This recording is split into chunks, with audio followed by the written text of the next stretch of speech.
Ki khubor ka bate si TV ka umdi basnyam bat penjasliang. Rupa Premium Meghalaya.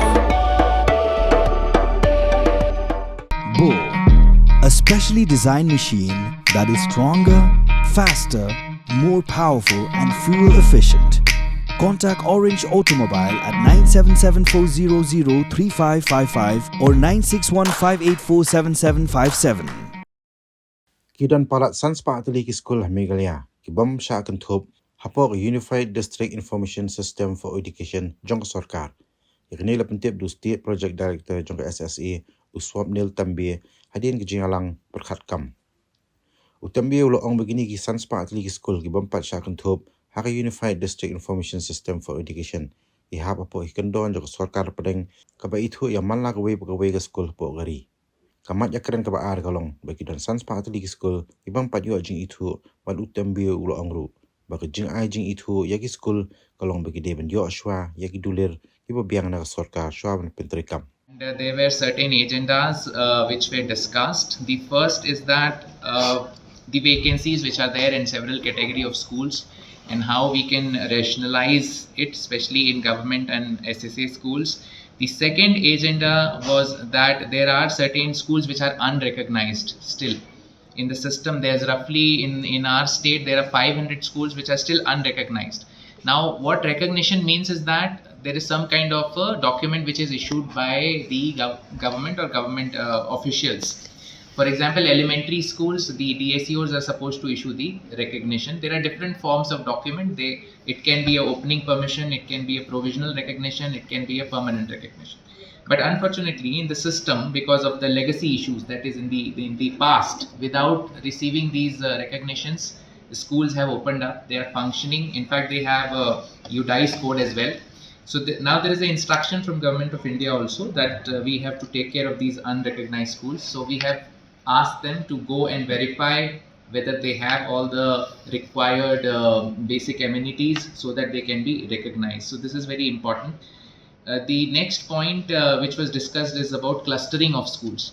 So now what has happened is that in the same place, in the same school, there are different sections. There may be LP school which is recognized as a different school. UP school is having some different UDICE code. Secondary school is having some different UDICE code because they are getting aids from different schemes. So in principle, they are only one school at one place. But basically they are like in the system they are being shown as 4 schools. So what this means is that if we merge all these kind of schools, if there is some kind of a merger and they are supposed to be one school, then our total number of schools will come down drastically. This problem has been flagged by Honorable Chief Minister also. He has given a presentation to media also. You have seen that how a small state of Meghalaya has such a high number of schools. So this is one factor which will help us to consolidate. Because the NEP, the education policy, 2020, it says that we should go for composite schools. That means we should try to have composite schools. Composite schools means that right from the pre-primary, it should have to class 12th. Because if there are different schools, like one place you are having LP, 2 kilometers from here you have UP, 10 kilometers you have secondary, then somewhere you have higher secondary. So on an average, a student in Meghalaya has to change the school during his lifetime in schooling. He has to change his school like 4 times. So that results in dropouts. So we should take some steps for composite schools. So this clustering of schools basically. So now what will happen is that our DSEOs, SDSEOs, SIs, BRP, CRP, they will go to the field, they'll check what are these schools and then they'll report to us. And then from department, the decisions will be taken. Another point which was discussed was that inspection of schools. So now our session this time started on 10th of February, and on the first day itself from Diesel we had issued a instruction to all the DSUs, go to the field, check whether the schools are open or not. So they have gone, they have given their results and all that. But we want to make it a regular affair, and we have told them that whenever there is a possibility, they should inspect more and more schools. And there are different aspects of inspection, whether teacher is there, whether meals are served, whether books are there, whether uniform are there. So they have been told to inspect. including the SIs, DSEOs, DMCs, everyone. We have given instructions to increase the number of inspections and share the results with us. We have also developed an app, which is the school monitoring app, and we have asked them to, whenever they go to a school, what happens is that they just go, come and see, but nothing is documented. So now with this app, they will document what is there in the school, what is not. So we will also, sitting here, we can also see what is happening. Then Commissioner Secretary has also briefed everyone on the Meghalaya School Education Act 1981, which is the primary act which we have on school education. And there are various provisions which requires revisiting and implementation. Many times what happens is that we do have provisions in law for various things, but we do not implement. So that is why he thoroughly briefed everyone on all the aspects of the School Education Act, and everyone has been directed to implement this and to give suggestions in case some changes has to be made, because this was in 1981. The Aadhaar ID, for example, now APAR ID. Now every student. So now this is very important that in the country, this APAR ID, every student is supposed to have a APAR ID, and this APAR ID will continue even in college. So when you transfer from one school to another school, this APAR ID will be required. This is in the Udise system, and school have to generate it. The percentage, we just have started school, so our percentage is that this is only 1 to 2%. So we have asked them to push for this. We have also shared with them how these opening permissions are to be issued, how recognition is to be issued to the schools, and we have to expedite all the pending cases which are there. So this kind of meeting, so basically I think for the in the last couple of years, this is the first time that everyone was here, and the Commissioner Secretary is of the view that we will have more of such regular meetings, so that all the issues of education, because these are the stakeholders at the district level and the subdivision level. So we'll be calling them and we'll be constantly interacting them to resolve all the issues. Exact number I will have to check, but as per our Udise, so if we consider Udise as authentic data, so there are around 14,600 schools in Meghalaya. Roughly around it's 490 something, so 500 you can say. So rest are recognized, you can say. No, so these are different. They basically private schools, and they may be receiving some grants, or they may be purely private schools also. So that's what. So that complete information is not there. See, this happens because earlier maybe there was no much clarity on the procedure how these recognitions are to be obtained, and earlier Udise codes were generated even before inspections were made. So now we will notify a standard procedure. If somebody wants to start a school, they have to apply for that permission. They have to show that they have the requisite infrastructure. Then opening permission will be issued. Then they can start. Then after 3 years, if they perform well, if there is enrollment, then permanent recognition or certificate of recognition will be given. A Udise code will be generated and all that. So we will be issuing a consolidated guideline. These are legacy issues for the last 60-70 years, whatever has happened.